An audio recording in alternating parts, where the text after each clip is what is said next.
The Truck Series is gridded up to turn 40 circuits around this mile-long track before the Elite Cup Series gets on for their second round of the playoffs, but the Truck Series has to turn their first race. Here tonight at Toronto Lakeshore Speedway, this is the Canada 175. Hello again, everybody. I'm Colin Denton with RV, and welcome to the first race of the NFRN Truck Series playoffs. The Elite Cup guys will be here later tonight to chew up some rubber. The Amateur Cup guys are over at Nashville, but the Truck Series has 8 guys competing for a title. That's the most compact playoff grid we have to start off with.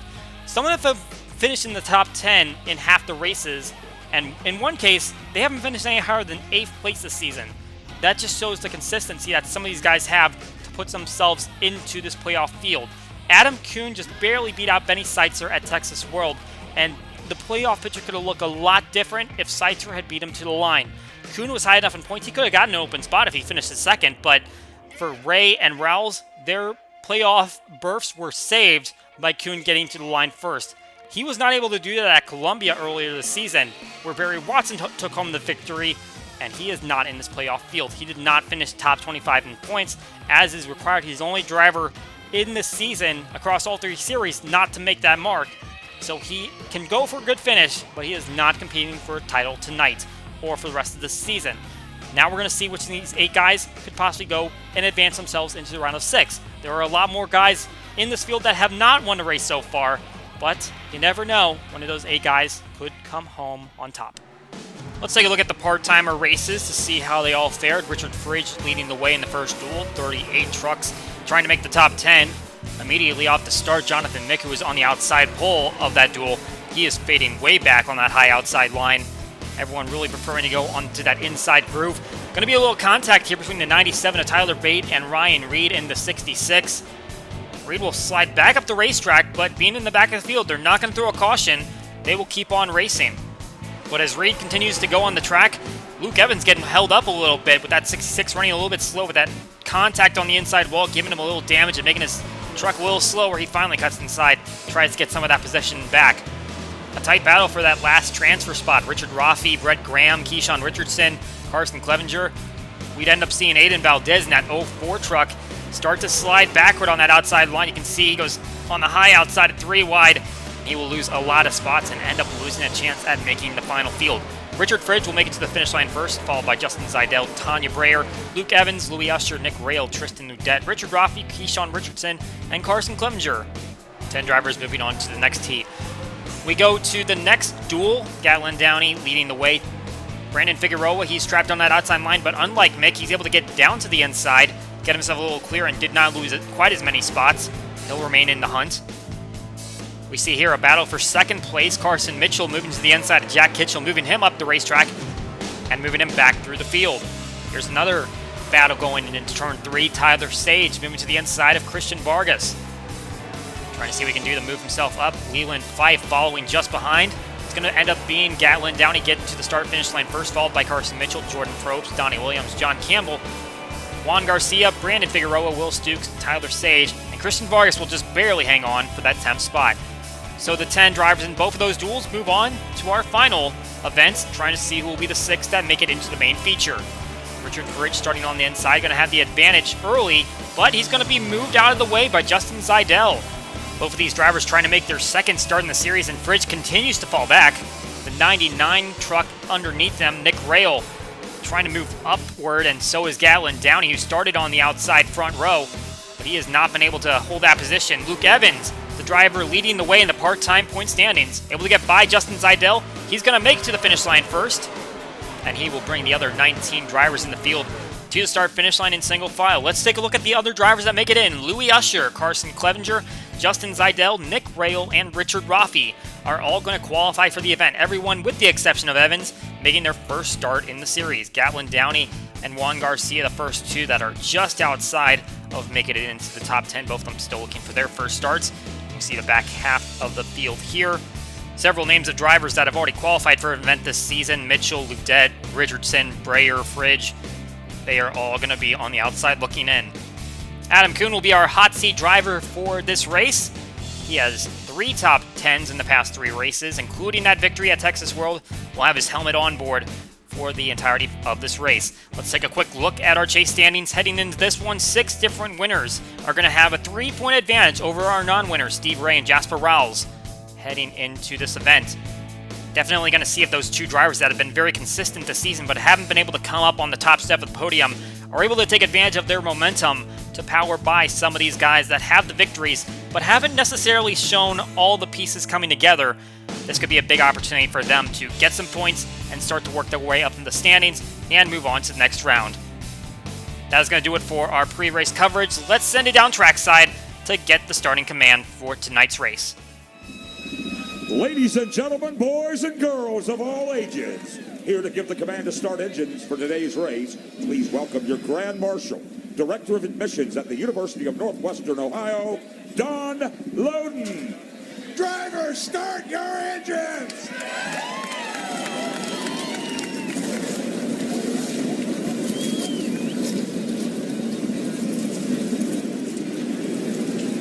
42 drivers set up to look for victory, 8 of them looking to get into the next round. Let's take a look at the full starting grid for tonight's race.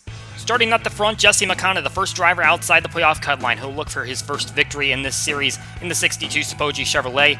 On his outside, Canadian driver Carter Friesen looking for his first top 10 since Twin Ring. He'll start second in the 92 Light Post Digital Silverado. Lined up behind them, Derek Anderline, the runner-up at Pikes Peak, which might be the most similarly distanced to this racetrack, and Barry Watson, the lone driver to miss the playoffs after getting a victory. On row 3, James Smith, the borderline playoff contender all season but fell late, and Taylor the Pig got his first top 10 at Texas World. In row 4, we have Billy Thompson, who finished outside the top 30 4 times this season, looking for a good finish tonight, and Adam Kuhn, our most recent winner from Texas World, and our first playoff contender in the grid. Starting place number 9, Trevor Nix, last in full-time points this season, 3 top 30s to his name. Tyler Reed, another playoff contender, and the Zen Joltis winner.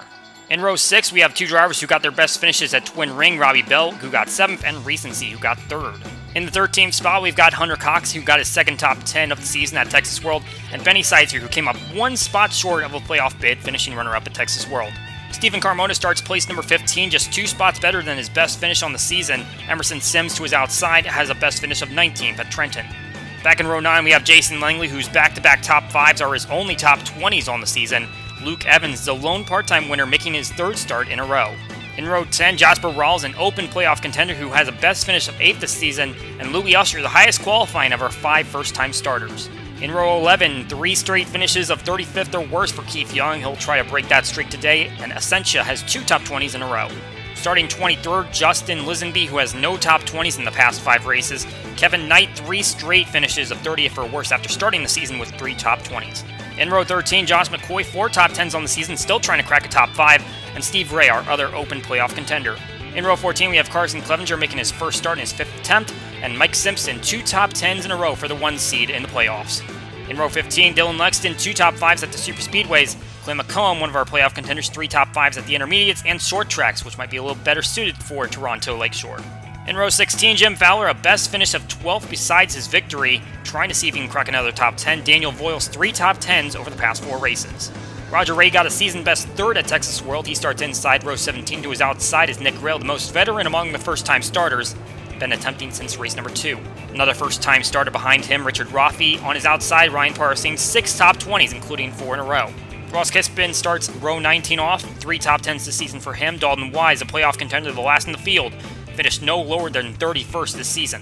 In row 20, Aaron Dumati is going to have to come deep in the field to seek out his first top 10. Justin Zidell, his first race in 6 attempts. And deep in the field, Moses Osborne got a top 10 at Oswego, and Andy Quinn has only peaked at 10th place this season at Twin Ring. Plenty of drivers seeking out a victory here tonight at our first mile-long track, including our 8 playoff drivers. Their NFRN X in-car streams are now live. You can go check out the NFRN X channel.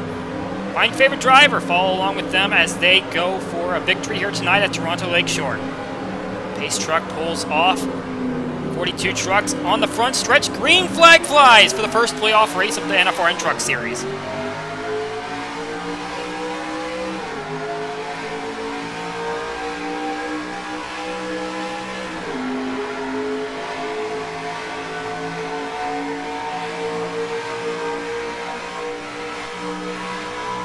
Jesse McConnell gets the great start. Carter Friesen caught napping, and he is falling back on that outside line.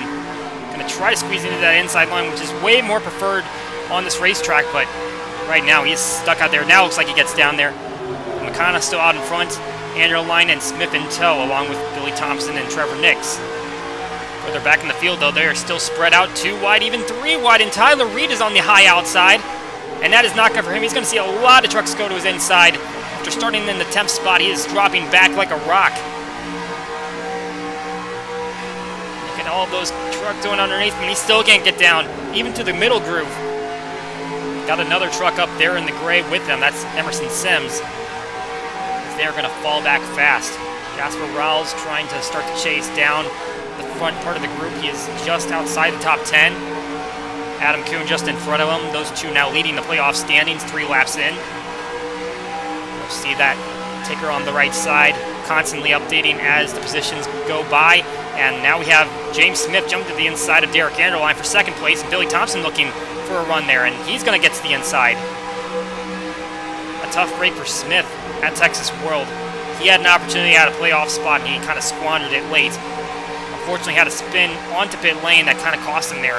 Got him a little damage, and now he's on the high side of 3 wide. Anderline and Robbie Bell go underneath him, and he's going to lose a lot more spots, so a move that isn't going to work out for him.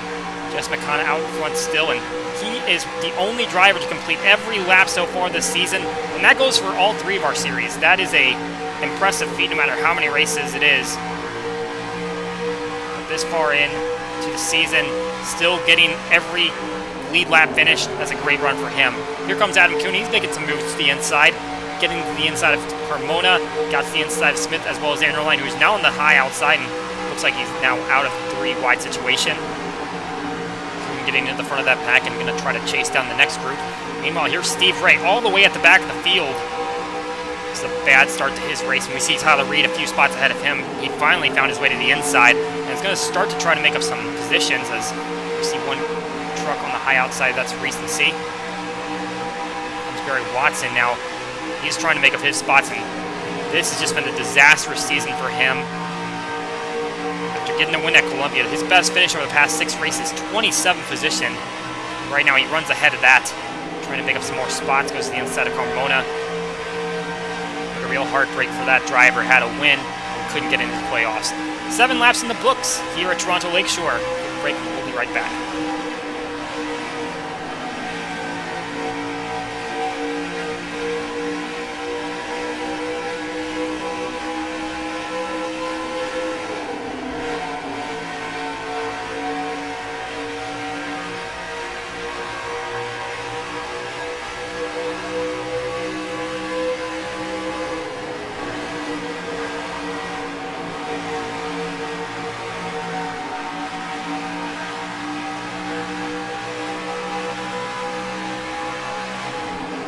Want to be a part of the NFRN?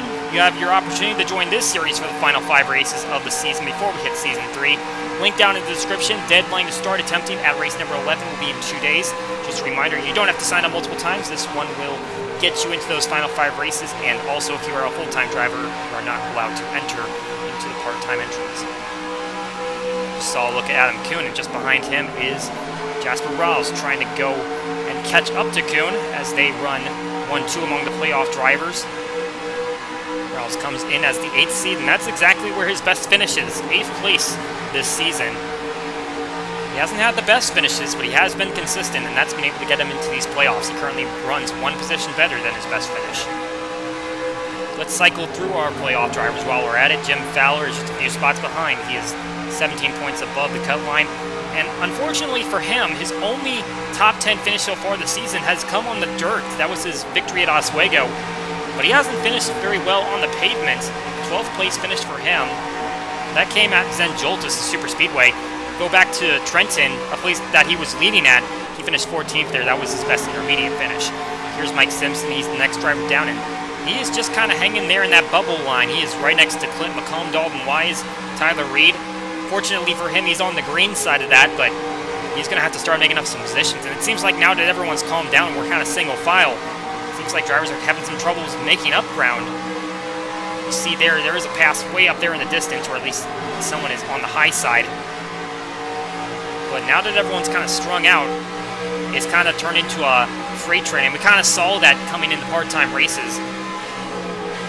Now it's kind of a matter of who can get the best track position, who can take advantage of that one pit stop we're expecting to see. Dalton Wise, he's seen his worst finishes of the season coming these past 2 races. 31st position, now runs 29th. Kind of on the decline since he got his win at Trenton. He took advantage of Jim Fowler's errors. A few spots behind him, we see Tyler Reed, who started up in the 10th position, but that outside line absolutely killed him. And he got blown right by most of the field, and now finds himself below the cut line. Started his season off with 2 top 10s before getting that win at St. Joltis, but right now, it just doesn't look like the finishes are there for him, and this one right now is kind of showing it. Here comes Steve Ray, who is just a spot behind Tyler Reed. Now, reason for that gap is because Reed had the advantage of 3 bonus points for getting the victory. Ray did not have that win to fall back on, so he's got a few more points to make up, and considering he was last at one point in this race, he's really going to have to make up positions, and it's going to have to come on pit lane because it looks like passing is a luxury here at this racetrack. Closing in on halfway and pit stops, we'll take another quick break to take you to the end of this race here at Toronto Lakeshore.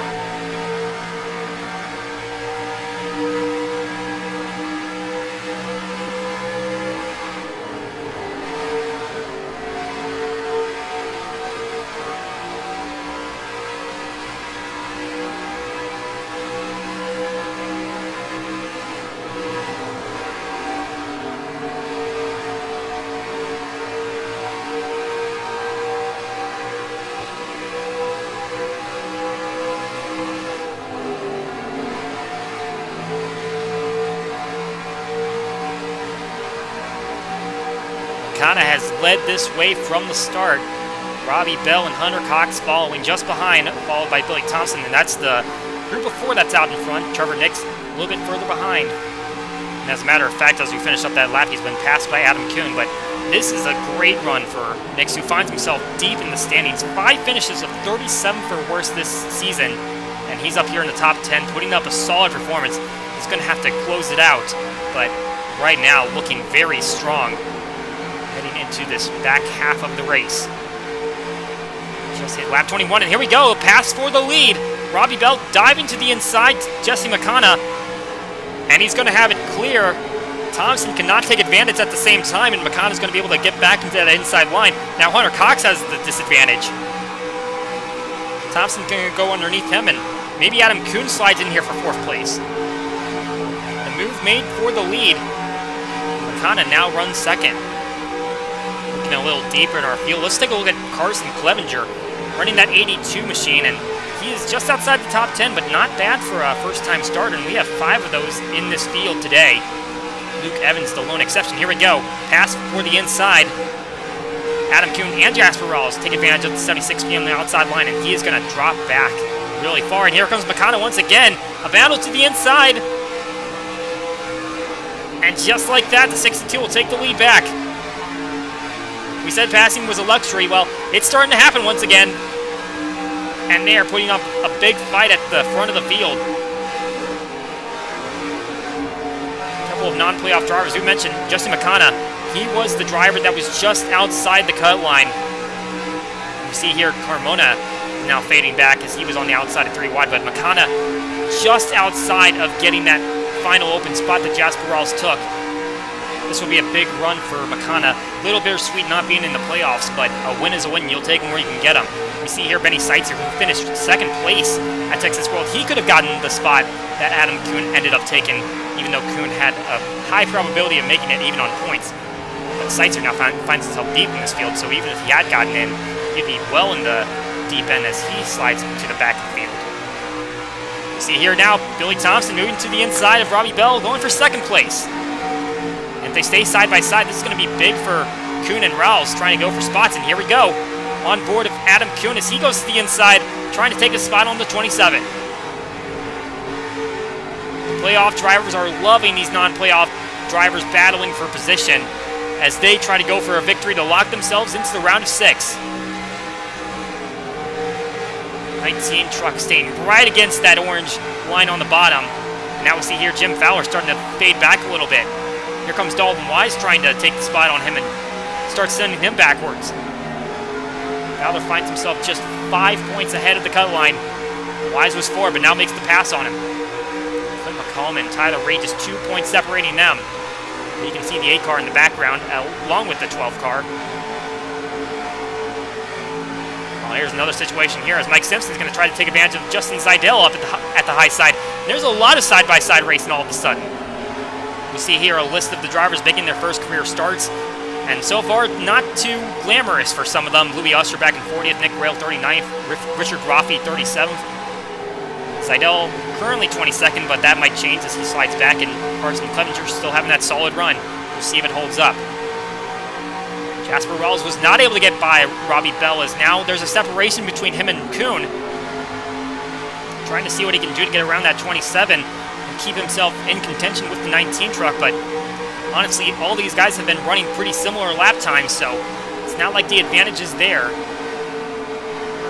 He's just really going to have to muscle his way through there, or keep it clean, because we are just about 10 laps to go to the end of this race, and here comes Carmona. He's the only driver going to pit right here.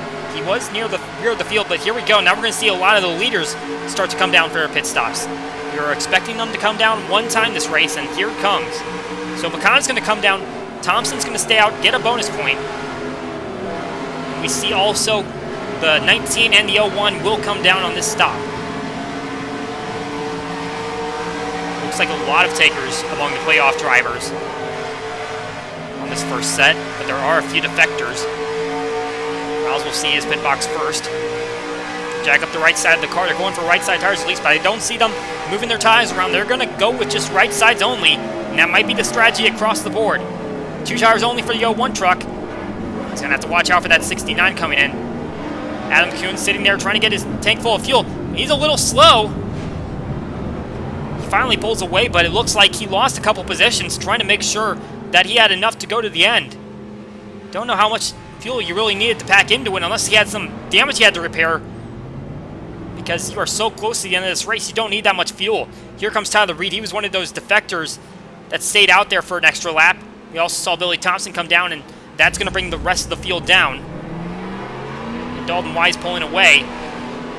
We just saw McConnell go by. There's Rouse. Wise creeping up pit lane as he tries to get to the end, but here comes the 62. He's coming around, and it looks like he's going to take the outright lead. I believe that was Thompson we just saw go by right there. 69, I believe, is going to go a lap down. So right here, McConnell has taken back over advantage of this field, and he's pulling away by a wide margin. There's the 27. He's able to get by Billy Thompson. And then there's McConnell way up there, and the 69 truck now kind of in the middle of both of them. So as they cycle out, Jasper Rawls finds himself in 4th place, the highest up among the playoff drivers. Adam Kuhn has dropped to 8th place. And actually, it appears that the first-time starter, Carson Clevenger, has gotten by him, so it looks like he's dropped back to 9th. Meanwhile, we see Mike Simpson here trying to battle through the 90 truck. And we see Kuhn has dropped back to 9th place now, so a great run by the 82 driver, but Kuhn starting to fade back a couple spots, and obviously to a couple of these other guys further back, where Kuhn is running, they would love to be where they are right now. But at the moment, we have a tie at the cut line, and it is Clint McComb and Steve Ray. Just rode on board Jim Fowler, who is 9 points ahead, but looking for positions, not a lot in front of him. While Justin McConnell is just kind of coasting at this point. Bell unable to really catch up to him. Everyone pitting at the same time, basically taking all the same amount of tires. Really nothing strategically that they can gain at that. Meanwhile, just noticing that Jasper Ross has gotten up to 3rd place as he and Lisenby were able to get by Thompson, who now finds himself back in 5th spot. So a good game by the 01 team as they try to move forward. And here's Barry Watson. He's putting up a top 10 performance. And what a poor time for it to come for him. I mean, obviously he wants to get back into a good running position, but if that could have come several weeks before this one, that would have been great for that team, just to give him a little bit of momentum boost. Unfortunately, though, he found himself outside the top 25 in standings, and he's unable to compete for a championship this season. We'll see what his future holds. But right now, just going for those good finishes, and he's being pressured from behind by Clevenger. We'll see if he's able to hold him off.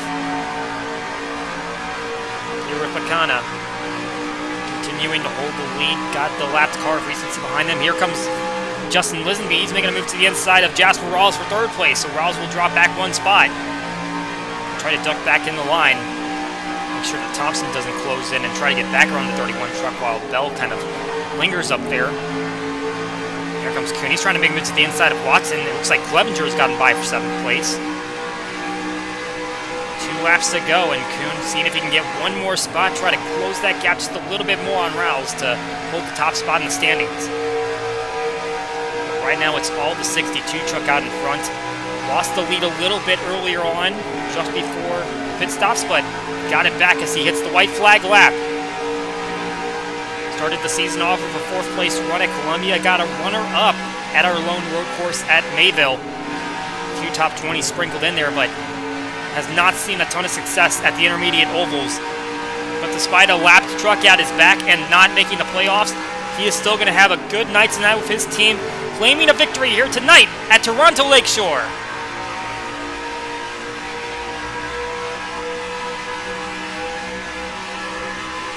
Kana grabs the win. Jasper Rowell's going to be our first playoff driver in the 4th spot. Adam Kuhn stays in 9th. But it's the 62 truck that's going to victory lane up here in Toronto. So we'll take a look at our final finishing results with the 62 up top. Robbie Bell coming home in the 2nd position. That's his best finish of the season after getting a 7th place previously. Justin Lisenby behind. And Jasper Rowell's our first playoff driver on the list, followed by Adam Kuhn down in 9th place. Also got to give a shout out to Carson Clevenger, a great run in his debut. 7th place for him, and Rory Watson gets the top 10. Would have been a lot more special if he had been in the playoffs. Mike Simpson, the next playoff driver in the results, 18th spot for him. A little bit further back from those top 2 guys, but at least he has several competitors behind him. Stephen Carmona pulls it back to 17th spot after drifting to the rear of the field. He was the first one to take a pit stop, and it looks like that early strategy helped him out, stayed away from the traffic. Also some notable runs for those first-time guys, Justin Zeidel and Nick Rail getting some top 20 finishes. Our next 2 playoff drivers, just outside the top 20, Tyler Reed and Jim Fowler, still above the playoff cut line. Tyler Reed pulls it back to a manageable finish after drifting back after starting 10th place. Got sucked way out in the deep end and could not pull it all the way back. James Smith and Derek Genwine, a little bit surprising to see them so far back after they were running very decently at the start of the race. Also for Carter Friesen, the outside pole sitter, all the way back in 28th. And Luke Evans, the part-time point leader, he is not having a great run here, and he is going to end up in the 27th spot. Didn't talk about him all day. And we move back here to the final dozen positions where you'll find 3 playoff competitors. Steve Ray 31st, McComb 33rd, Wise 37th.